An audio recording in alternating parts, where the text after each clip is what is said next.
So here are the things I've learned in the last couple months. Those months being mostly April and May of 2018. Headed into an extremely busy June.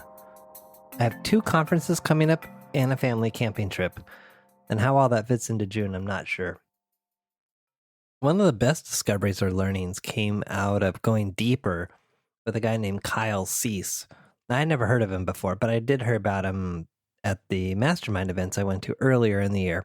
Apparently, he's a stand-up comic that had a pretty big presence on one of the cable comedy channels. Anyway, he has transitioned from doing comedy to doing personal transformation work. And I've been watching a bunch of his stuff. It is fantastic. He does this 2-day event where there's no agenda, where he just riffs and creates based on whatever the audience brings. So he has no notes. He has really no planned agenda. And he just talks and works with people, and amazing stuff happens. And that's kind of inspiring some of my own work. It's often the path that coaching takes, strangely enough. Some of the best coaches, and I think in my own experience, some of my best coaching is when I am completely in the moment and I have no idea where things are going, what's going to happen, and just being really, really present to what's there. Cease talks a lot about living from your heart and getting out of your head. And as a person that has lived a good deal of my life in my head, I could not agree with him more. There is so much more that happens when I live and think from my heart. And you know what? There's a longer discussion of that in the episode with Tina Robinson around figuring out what we want. So I won't go into that here. So anyway, I highly recommend Kyle Cease's stuff. His book is hilarious. I haven't completely finished. It's called I Hope I Screw This Up. I haven't completely finished it, and I've been skipping around, and I think I'm in the middle of about 7 or 8 different books right now. It's time to declare some book bankruptcy. But until I do, I need to keep reading some of these books. So anyway, he has a couple of programs that are available online at his website, kylecease.com. If you go to kylecease.com/game, you give your email address, and there's no spam involved. He emails periodically, but it's not over the top. Anyway, if you give me your email address, you can watch a 2-hour version of this 2-day event for free. And then if you're really taken by that, he gives you the whole 13 hours of the event, which includes the event, materials from the event, and then other stuff for $20, which I also bought. Now, I usually don't buy these things online, but anyway, I'm totally taken by this guy, and I think he's onto some really, really good stuff. So he informed 2 Zoom calls that I did earlier, or not earlier this month, but last month. So I had 2 different topics that I threw out there to the world. I put a date on the calendar, scared me to death at moments. Not that many people came, but the people that did come, I think my sense was, and they said as well, that they got a lot out of it, so that was cool. What was almost more valuable to me was, in addition to doing the Zoom call itself, was just the process of preparing for the call, whether it be putting a date on the calendar with no idea what I was going to talk about, refining the material, coming up with a loose outline of things I thought I wanted to talk about, and then just going for it. I talked about in some earlier episodes the roller coaster of highs and lows, and that was totally the case with these Zoom calls.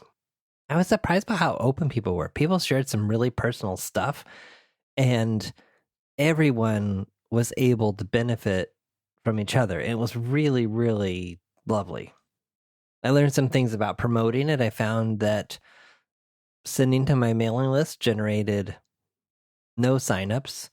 Posting on social media did get some signups, and personally inviting people caused the most signups. It's kind of hard to personally invite someone that you don't know, but in time, and I plan to keep doing these things on a regular basis, hopefully word will spread that they're valuable and that they're interesting and that you take something valuable away from them, and that more people will come.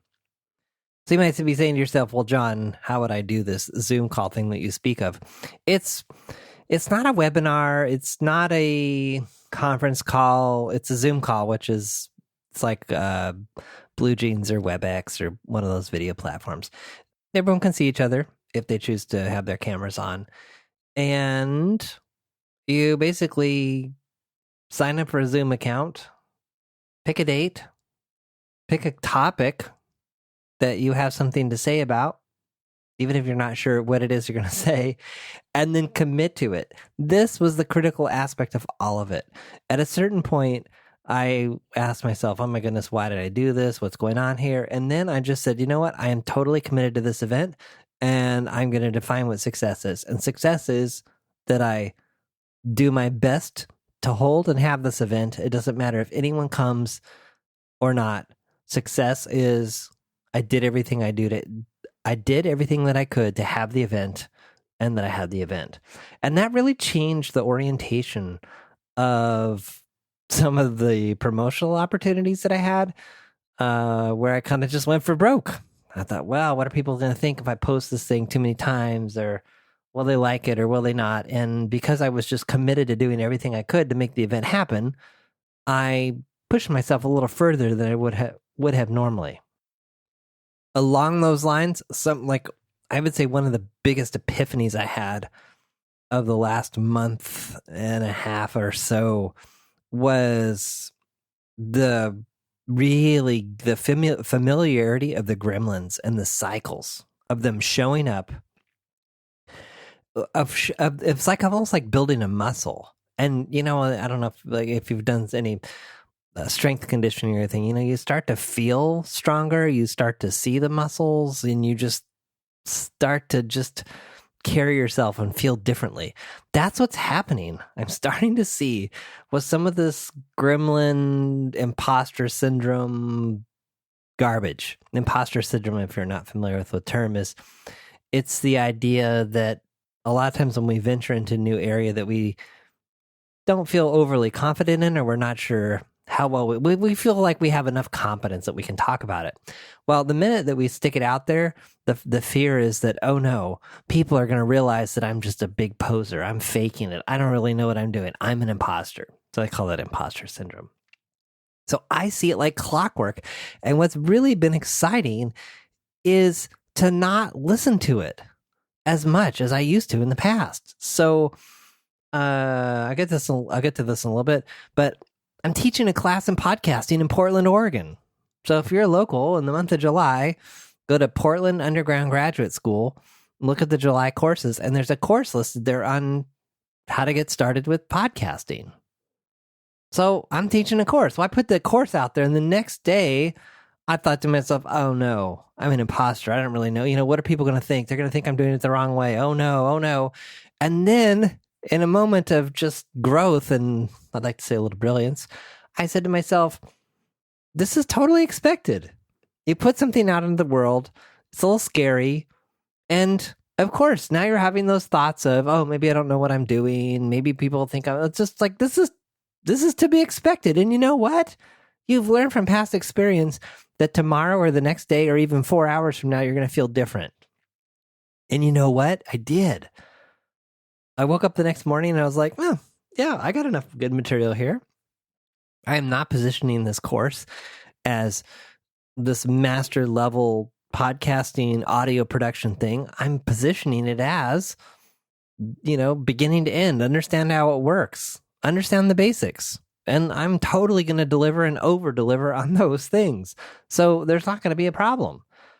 But and this same thing happened with the Zoom call, and same thing has happened with several other situations where the fear sets in, or the gremlins, or the oh no, and then it's just like, yeah, it's uncomfortable. And so this also loops back to Kyle Cease, because he talks about being with our emotions, being with those uncomfortable things. And I love this analogy he used in something I listened to recently, where he talked about it's when we aren't fully with our emotions, or we don't allow ourselves to be with them, it's like trying to hold a beach ball underwater. You just can't do it. I mean, you can do it. It takes a lot of effort. It's ultimately unsuccessful. And when that beach ball pops out, depending on how it pops out, it can really go the distance because of all the built up pressure and everything that was going on there. So I guess the other takeaway here too is just becoming more and more comfortable with being uncomfortable and realizing that this is a muscle that I can grow and that I can be with. And that in being with it, it doesn't take over as much of my mental space as it used to. And that is really cool. Another area of growth that I saw that just blew me away. I had the opportunity to volunteer as an assistant to one of the coaching classes that I was a student in a couple years ago. And of course, it was up in Seattle. And I've described some of these classes before. They can be pretty intense. And as a student in these classes, I was typically the person that was just dreading being called on, didn't necessarily want to participate in the front of the room demos, and just kind of tried to fly under the radar. Well, watching these demos and watching these class activities, I was blown away by how far I come, because there were so many times where I just had to almost tape my mouth shut because I wanted to get, as an assistant at these classes, you have no speaking role. Occasionally you'll participate in an exercise, but you're not teaching, you're not really speaking, you are just, as I like to say, holding the space for learning, people's growth, and everything else that's going on. And so you're basically there to make sure that everything runs as absolutely smoothly as possible and then participate when needed. But I was just blown away by seeing these same exercises and demos that I had been in as a student with no idea how to handle, and now realizing that after all these years of practice and the skills that I've sharpened, I would have jumped in there in a heartbeat and just played with it without the fear I think that I would have had in the past of failing. So that whole living in the moment thing. I mentioned a little earlier podcasting.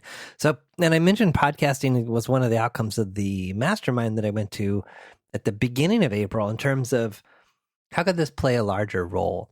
Where I'm going with this is I'm using it as a diversification approach and also as another way into coaching.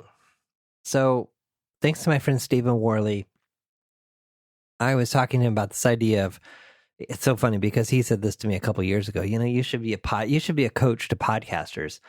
And I just couldn't quite get my head around it. Well, I talked to him about it recently, and his suggestion was interview 4 or 5 people and find out what's getting in their way, like what's holding them back. And then I added on to that. So what I did was I posted into some of the private Facebook groups that I'm in for coaching. A couple of them, one that's really active related to the school that I went to, Coaches Training Institute, or CTI. And I posted in there and I said, hey, is there anyone here that wants to have a podcast and isn't sure what to do? Or, is there something standing in your way? If you'll share that with me, I'll give you as much practical help and advice as I can. So I scheduled Zoom calls with, I had 7 or 8 people say, yeah, I'd totally be interested. I did, I think, 4 Zoom calls, and I learned something from every single call. I believe I helped each of the people I talked to, which is really cool. So I met 4 or 5 new people that I wouldn't have otherwise met. I got a sense for their pain points. I realized that I had some simple ways that I could help them solve their problems. And through one of the calls, it just kind of illuminated for me that in many of the ways that my clients struggle with different things related to the thing that they want to accomplish, there's probably a whole, I don't know if it's a niche or something around helping people get their podcasts launched, because the same things that come up around with doing our big thing in the world can come up around podcasting. I don't have anything to say. I don't sound good enough. The excuses and the procrastination and all that stuff shows up in podcasting too. So why not marry something that I really enjoy with something else, I enjoy and I'm good at, with something else that I enjoy and I'm good at? This thing has just kind of started to take on a life of its own. I was also asked to do a presentation around podcasting and its benefits and how it works to a private mastermind. And as I pulled together all the information for that again showed me like, wow, there's so much that I know here.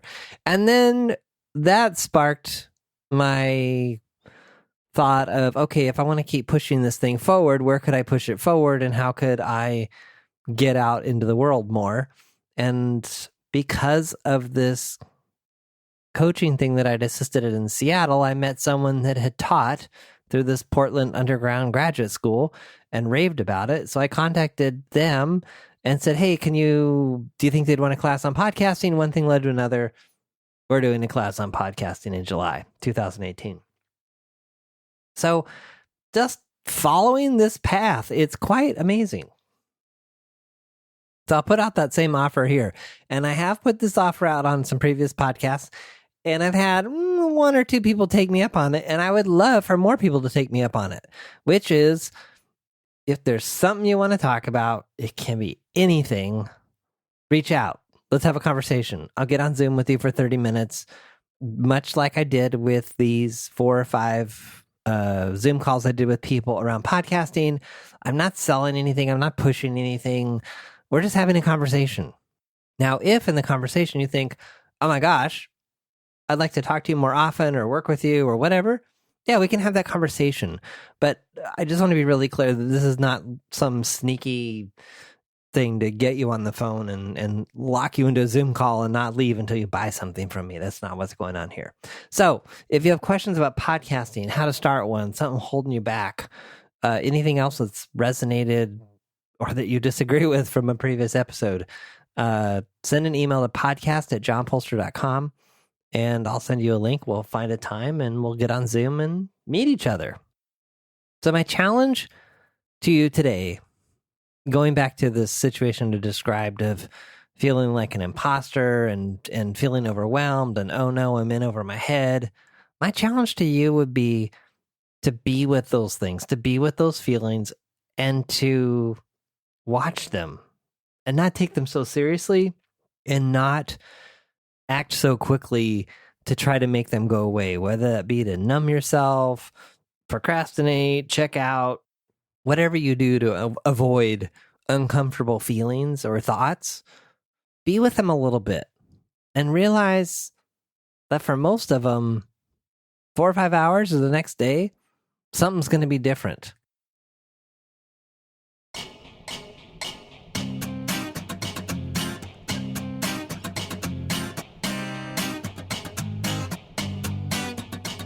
Thanks for listening to The John Polster Show. Notes, links, and all that other good stuff for this episode are at johnpolster.com/podcast. Send your questions, ideas, or a simple hello to podcast@johnpolster.com. Want to stay up to date on new episodes and receive notifications of upcoming events? Register your email address at johnpolster.com/updates.